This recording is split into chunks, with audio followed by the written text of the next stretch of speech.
All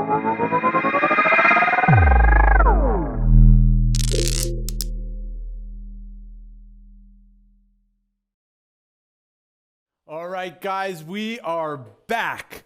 Our next speaker is a professor of computer science at Cornell University and founder and CEO of AVA Labs. He is well known for having implemented the first currency that used proof of work to mint coins. He is also the co-director of the Initiative for Cryptocurrencies and Smart Contracts, IC3, which aims to move blockchain-based application from today's whiteboards and proof of concepts to tomorrow's fast and reliable financial systems of execution and record. His talk is named The Next 10 Years. Please welcome Emin Server. Gun, welcome to BlockDown 2020. Thank you very much, Chris. Thank you all for tuning in today during a pandemic. I will try to talk to you for the next half hour about the future of blockchains, where we're going, where we are, and where we're going to end up with some luck if we play our cards right. So it's been about 10 years since Satoshi came up with his brilliant consensus protocol. And it's been about 10 years of Bitcoin and umpteen years of crap coins of different kinds. So where are we today? Let's go on to the next slide, please. So clearly crypto is here to stay. I hate to show any kind of a price action figure. It doesn't matter what the price is. This technology would be here, even if the price was zero. Except we wouldn't be talking to general audiences, we'd be talking to techie audiences. But the technology goes far, far more broadly than that. It has the potential to re-envision finance overall. It has the potential to change the way all of the financial system and business workflows work. Let's go on to the next slide, please. So blockchain is almost a household word now. Everybody's talking about it. If you were to walk down, lower Manhattan, pre-social distancing, you would see a bunch of people in suits, and they would be turning to each other and saying, "Hey, what is your strategy for blockchain?" So let's see. The market cap of Bitcoin alone is 128 billion right now. Sum total, there's a lot of money in this space. Amount of VC investment that's gone into various different startups is about 20 billion. But none of that really matters. The figure that's really interesting to me is the organic investment, the crowdfunding money that has gone into projects in this area, about $20 billion worth. There are a lot of people here who believe in these projects and their ability to transform society and finance. Even Facebook is looking to issue its own cryptocurrency. So are many central banks. I just got off the phone with a very, very major central bank. We have a bunch of different discussions going on with at least a few central banks, even this week. The era of digital assets is just starting. We're at the beginning of this big revolution. Let's go on to the next slide. But if I look at the current landscape, what do I see? We see that new technologies give rise to competition frenzy. We see a lot of projects all making the same kind of noises. Everybody uses the same words, high throughput. I don't know if those people could even define throughput. Low latency. Actually, they don't say low latency because they typically cannot achieve low latencies. Justin Sun is out there pushing his stuff, and so is a whole bunch of other people. All of the products become undifferentiated. They become copies of each other. And we have seen this explosion of crypto products. Almost none of them had any innovation behind them. They take an existing piece of code, let's say the Bitcoin code, change a couple of parameters, and voila, you've got, say, Litecoin. It's supposed to be silver to Bitcoin's gold. I don't know what any of those words mean, and why a digital asset would be silver, another would be gold, and so forth. These coins that are being issued, this is the most important part, most of them are terminal. The entire point of the coin is to be that coin, nothing else. So therefore, they're there to enrich the people who push them. These systems are not enablers, and therefore they're speculative end products. So This is happening on the tech side. If I look at what's happening technologically, I wish there was more exciting things happening. Um, but bottom line, if I look at platforms, this is what I see in the platform space. The platforms have stagnated. They're not evolving fast enough. DeFi is a super exciting space. And there are very, very interesting things happening in DeFi, but the platforms are not really fast enough to serve the needs of DeFi, decentralized finance, and other areas. At the same time, even as I speak, we're in an unprecedented macroeconomic climate. Many national economies have shut down. I live in, if I look around at the moment, there's nobody moving around anywhere. There's nobody engaging in any commerce, to a first approximation. Astronomical amounts of debt are being created, both in private and in the public sector. Many weak companies, banks, and some national economies will collapse, and the flight to unseizable assets has already begun. So the climate is absolutely perfect for a move to digital assets. It's that the platforms that are there to support digital assets are falling short. Let's go on to the next slide, please. Three big hurdles are really problematic for these platforms. These three big hurdles, in short, are scale. These first generation platforms we have seen simply cannot support trades of digital assets at global scale. They cannot support decentralized finance as it is today, let alone how it could be if we had scalable underlying infrastructure. They're not usable. They all offer the same lowest common denominator service. They copied pretty much everything that they do from Satoshi with small tweaks. There isn't enough innovation in the space. And they lack governance. They are incapable of evolving with the changing needs of users. Let's go on to the next slide, please. So let me give you a short, very, very short lecture on where we are sort of academically or intellectually. This entire area of distributed systems, decentralized systems, doesn't have a ginormous history. You can become an expert in this area in 6 months under the right tutelage. But let me give you the 1 minute shortened redux. Area started in the 70s with people identifying the need for consensus among multiple machines. People like Leslie Lamport and Barbara Liskov, shown here on the left, established this field, and they both achieved independent Turing Awards, the highest honor in my field of computer science. Well deserved for the incredible contributions they made to this area. They came up with numerous classical protocols. Those classical protocols are within this one framework where there was voting by every participant. And as a result, they ended up everybody in the system having to know the identity of everybody else in the system. In 2009, Satoshi looked at this and said, you all academics, you've been working on this. There are hundreds, maybe thousands of papers, hundreds, maybe thousands of consensus protocols, all within the classical framework. None of that is actually applicable to what I want to do because they're fragile. They require everybody to know everybody else. None of them scale well for the kind of thing I want to do. And he came up with his own consensus protocol. It came out of left field. It probably would not have been accepted by any academic publication venue because it was so different from the established paradigm. And yet it established Bitcoin and it brought us the blockchain revolution.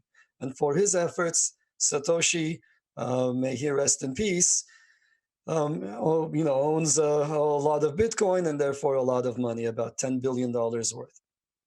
Now, and that's where the field stood. There were small tweaks to what Satoshi came up with.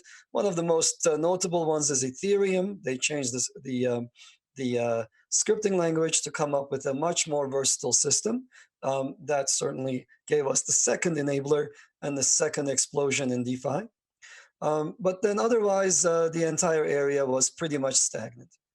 In 2008, an anonymous group that calls itself Team Rocket came up with a new consensus protocol. And this is the third big breakthrough in my area in distributed systems.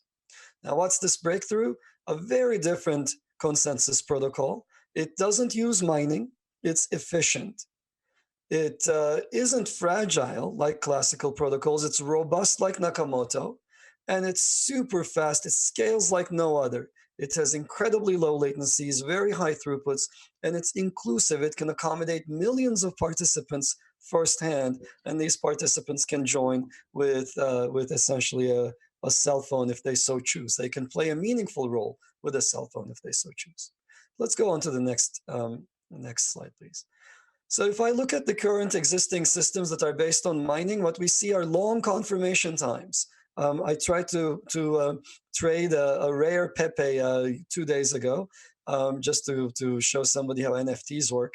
And I had to wait 2 hours. For some reason, it took 2 hours for it to show up in my, well, I had to receive one rare Pepe and send it on. The entire operation took 2 hours. They have very low throughput. That's why the people who are behind these kinds of efforts are trying to turn to layer 2 solutions, which have their own problems. They tend to be centralized. The entirety of Bitcoin's hash power comes from one company. And the entirety of that system is in the hands of 19 mining pools. Now, if all I had to do was accommodate 19 participants, I could do so many easy things that don't require burning $5 billion worth of coins and giving them to miners. This energy consumption, not only does it heat up the planet and destroy the polar ice caps and habitat for polar bears and so forth. People can say, look, I got mine, I don't care. I do. They might not. But also it's just money lost from the ecosystem. You can't build a store of value when the overwhelming price action is always downward. If you just sit there, you're constantly leaking 5 billion per year. So that's a big problem. And if you're not, then you're opening yourself up to attacks. So let's move on to the next slide, please. Now, what happened in response to this? Well, in the last few years, everybody is excited about proof of stake protocols. And so what do? They go back to the 90s. They go back to classical protocols. You've heard of Hyperledger, Fabric. You've heard of R3 Corda. These are classical protocols. EOS, classical protocol. ETH2O, classical protocol. ETH2O is pretty much EOS, except it's sharded. So whereas you used to have one scalability problem in Ethereum, now you're going to have 256 independent scalability problems in Ethereum 2.0. So that's what people are trying to do.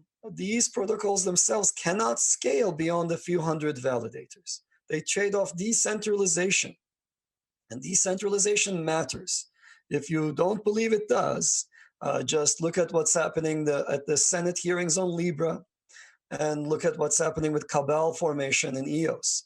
People typically just very quickly form these cliques that are impossible to penetrate. If I wanted to deal with cliques that are impenetrable, I think the current finance system is perfectly capable of delivering such cliques to the normal person. And they are, most importantly, they're not robust. They tend to be super fragile. We saw this when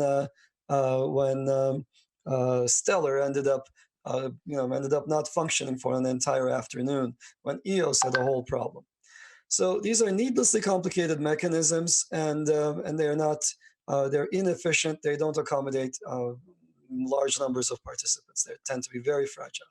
Let's move on. So there's a new kid on the block, and that new kid is called Avalanche. It's a new consensus protocol family. I'm not talking about, whatever, we took a paper from the 1990s, we put some lipstick on it and we're serving it, etc. We're going to do consensus. We're going to do it in a completely different way. It's leaderless. There's no mining. Anybody can participate. It's super fast, super efficient. So it yields a sustainable, green, scalable consensus protocol of the kind not seen before anywhere else. So this is a major, major breakthrough in terms of science. Let's move on to the next slide, please. Okay, so if we were to look at how Avalanche behaves, it's robust like Nakamoto. It's able to achieve latencies. It finalizes transactions within 1 second to 2 seconds worldwide.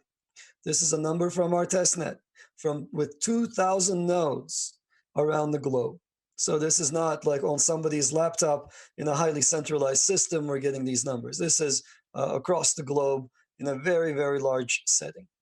It's very high throughput. We can do smart contracts at many thousands of transactions per second. It's very lightweight. You don't have to do mining. You can run it on your phone. It's very low energy consumption for the same reason. One of the very interesting things about it is it can withstand adversaries larger than 51%. It can't guarantee liveness in a setting where the adversary is so ginormous, but it guarantees safety.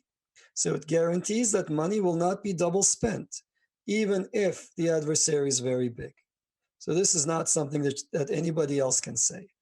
And it scales, as I said, like no other. It can scale to very large numbers of participants, and it can scale to very large numbers of users. Next slide, please. So yeah, I mentioned some of these things. The classical protocol family, if you've heard of, you might have heard of other people talking about proof of stake systems that have some nice feature or another. This is different. So all of those protocols involve every node talking to every other node. You have to ensure that a quorum of representatives, a quorum of validators have checked out and okay the transaction. And to do that, that typically requires everybody talking to everybody else. In the Avalanche family, every node talks to a small subset for a very small number of rounds. So this means that only a few hundred messages, only about 100 messages are sufficient for a network of 10,000 nodes. This is unprecedented, unheard of. Nobody else can say anything remotely like this. For example, the Libra system, which was designed by my student Ted Yin and his colleagues over a summer when he was visiting the Bay Area. He worked on that system, then came back and said, well, this is classical stuff. I just did that, but I want to work on something cutting edge. And he's now working on AVA. So these systems, as I said, Libra is targeting only 100 participants. Only Mark Zuckerberg and his 99 closest friends are in. Nobody else is in. AVA can target 10 million participants. The performance degradation is going to be non-existent, or it's not going to be exactly non-existent. It's going to be very, very modest, going from 10,000 to 10 million participants. Next slide, please. If we look at latencies, here is Bitcoin, that's about an hour. Ethereum, for comparable security, is about 500 seconds. Algorand, which is a pretty decent recent system, has committee selection. It has this cabal formation built into the protocol necessarily, and it's classical, of course. So classical requires that cabal formation. And even with that, they're getting about a 50-second latency. Avalanche gets 1.2 in this same comparable setting to Algorand. So things are finalized at 1.2 seconds. Next slide, please. If I look at throughput, again, we're seeing numbers that are incredibly high. We're not talking about, typically if I talk to a normal engineer in the Valley, they say things like, blockchain, isn't that just a slow database? Yeah, it is if you use a first generation blockchain. But with Avalanche, these numbers are drastically different. With 2,000 geo-distributed nodes, we can do 7,000 transactions per second. And I remember people looking at me just deadpan like this saying, these are Bitcoin developers saying, we will never be able to compete with Visa. So why even try? Well, we tried and we did it. So it's possible to outdo Visa without compromising decentralization. Let's go ahead, please. So at the same time, we're not doing a security trade-off. Sure, I could have done the same thing. I could have gotten any number by centralizing everything on my laptop. And some people have tried that. And that is not what's going on here. In contrast, as I said, Bitcoin has about 19 mining pools. Ethereum, at the time I did this slide, had 11. These days it has like 30 or something. EOS has 21 block producers. Everybody calls that a cabal. Avalanche can accommodate 10,000 to millions of block producers. The Byzantine tolerance threshold is configurable. We can withstand really large attacks against the system. And one of the most interesting things is because of the way Avalanche works, I don't have time now to get into the details of it, but there is no sudden loss of guarantees when this threshold, attacker threshold, is exceeded. If you were to dust up an old protocol and try to serve it to the masses, you will find yourself dealing with a classical protocol, and all classical protocols have a 1/3 bound.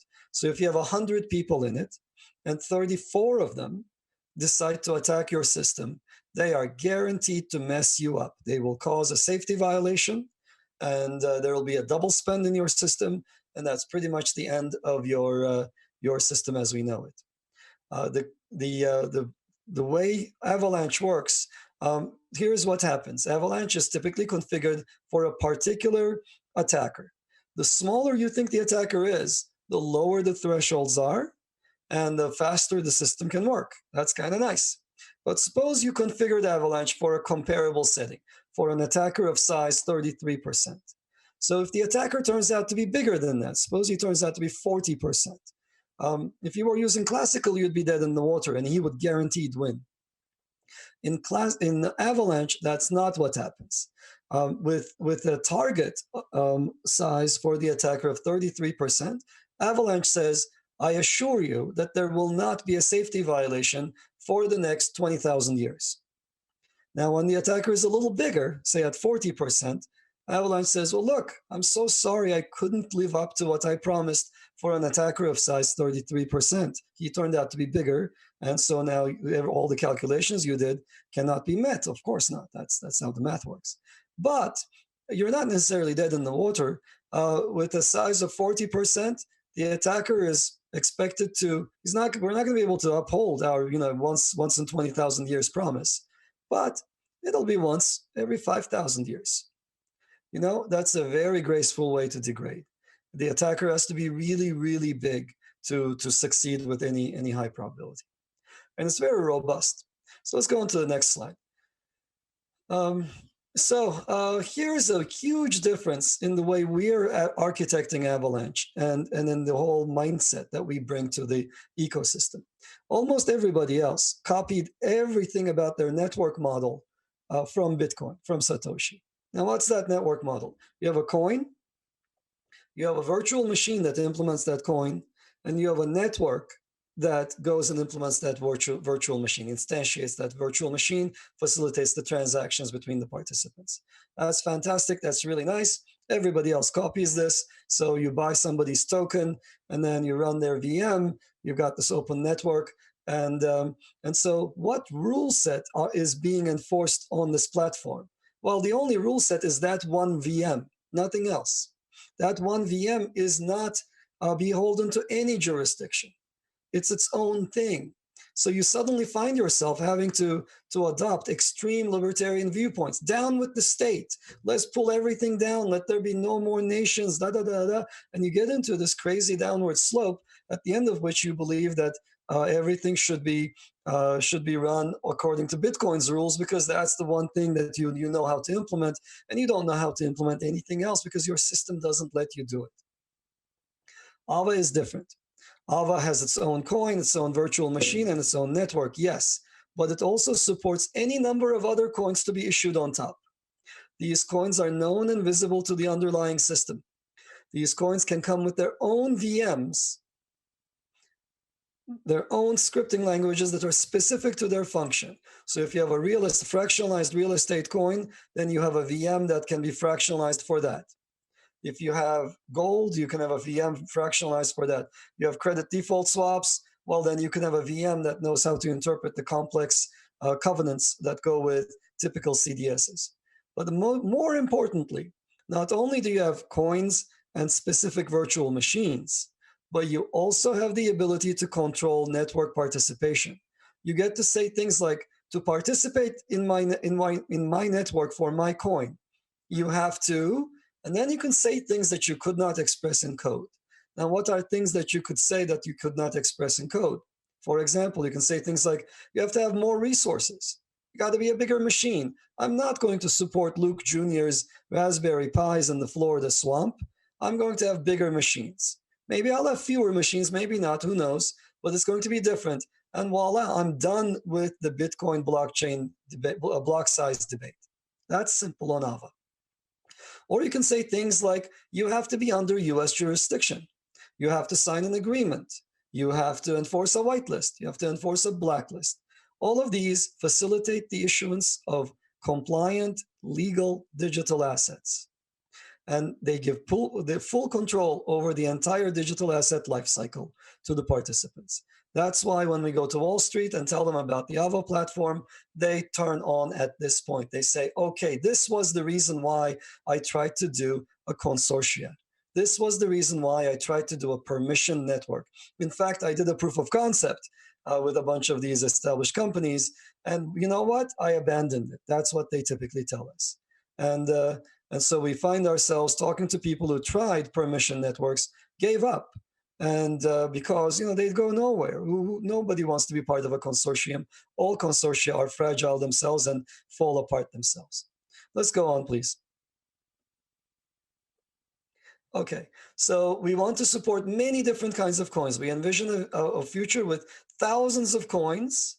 The native token provides the core system security, but anybody can create a coin. And it's as easy as a 5-minute on the web kind of a clicking operation. A lawyer should be able to do it. AVA enables many scripting languages, and many platforms can coexist. So I can issue an Americans only coin for fractionalized real estate in Brooklyn, while you can issue Europeans only data for tracking whatever within Europe, subject to GDPR. And when you want to trade those things or have them communicate with each other, AVA can facilitate this. The AVA stakers benefit from the value generated by these coins. Let's go on, please. Next slide, please. And finally, Avalanche's operation lends itself to natural governance. The system essentially builds a crowd oracle. The way it works is by constantly polling the crowd and creating a system that finds what would very quickly converge to a consensus. So key parameters that other systems have to bake in can be dynamically adjusted in AVA. So the minimum stake amount, minimum staking period, minting rate, and so forth. These are all adjustable. The system has a hard cap on the number of coins, but the way we approach the hard cap can be changed. At times when there is high competition in terms of minting from other external entities, we can increase the minting rate. At times when we want to preserve value, we can decrease the minting rate. And we again use the unique feature of Avalanche consensus for enabling these economic decisions. Next slide, please. So my final thoughts on this. The internet was introduced in 1962, and I was on it early in the 80s, and it underwent many cycles. So it's never, ever the case that we stick to the very first instantiation of a new technology. The explosive growth follows new tech stacks. Crypto is no different. It represents a natural evolution of money from archaic tokens that represent value to internet native value creation, to transfer, to storage across people who differ in jurisdiction, who differ in what they want to represent. And three things are critical enablers for this next big explosion and next big wave. And by the way, that big wave is going to topple many incumbents, many intermediaries who provide little value, and it's going to open up the playing field to a lot of nimble startups. But the three things we had to solve were scale and performance, usability and interoperability, and flexibility and governance. With AVA, we believe we have taken a very good shot at all three of these critical enablers. Crypto will change the financial world fundamentally, and I hope you will join us as we embark on this journey. Thank you.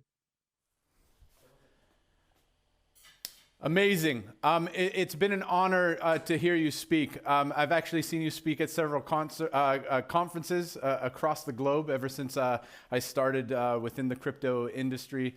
Yeah, listen, we don't have time for questions, but I want to tell just a quick story. Obviously, you're a very well-regarded individual in the country of Turkey. It's an emerging market and a huge place of cryptocurrency and blockchain adoption. Yeah, we did a project, and a huge portion of our community comes from Turkey. So we have a token that we pay out on our data annotation platform. So they structure data of natural language processing stuff. And Turkish is the main contributors for all of our computer vision tasks, but also now we've moved into translation tasks in an incredible way to build this pipeline because the Turkish community is just so overwhelmingly supportive of this technology. It's the most exciting thing to think about where Turkey's going to be. I actually traveled to Turkey. I just needed to tell you this story because I think I needed to tell it. I went to Turkey for a couple of meetings in Izmir, and I tweeted about it, and all of a sudden our Twitter just blew up, and a big group of a whole bunch of individuals from Ankara drove all the way to Izmir to come meet me and take me out and talk to me about the importance of this technology, where they're at with our project, the other projects, connecting me to people in Turkey. So it's the most exciting thing, and it was an honor and a pleasure to listen to you talk. We really look forward to seeing you again. I especially look forward to seeing you again, and hopefully we can connect pretty soon and talk about all kinds of stuff, crypto and blockchain. So thank you very much for being with us at BlockDown 2020. Indeed. Thank you so much for having me, Chris. Fabulous. All right, guys, we are moving on. We've got a couple more things for you. We have a super after party happening in digital, virtual reality, 3D land for BlockDown 2020. There's dance partners. You can communicate with people. You can do all kinds of stuff. So yeah, we're going to take a short little break, and then we will be back with our next special guests.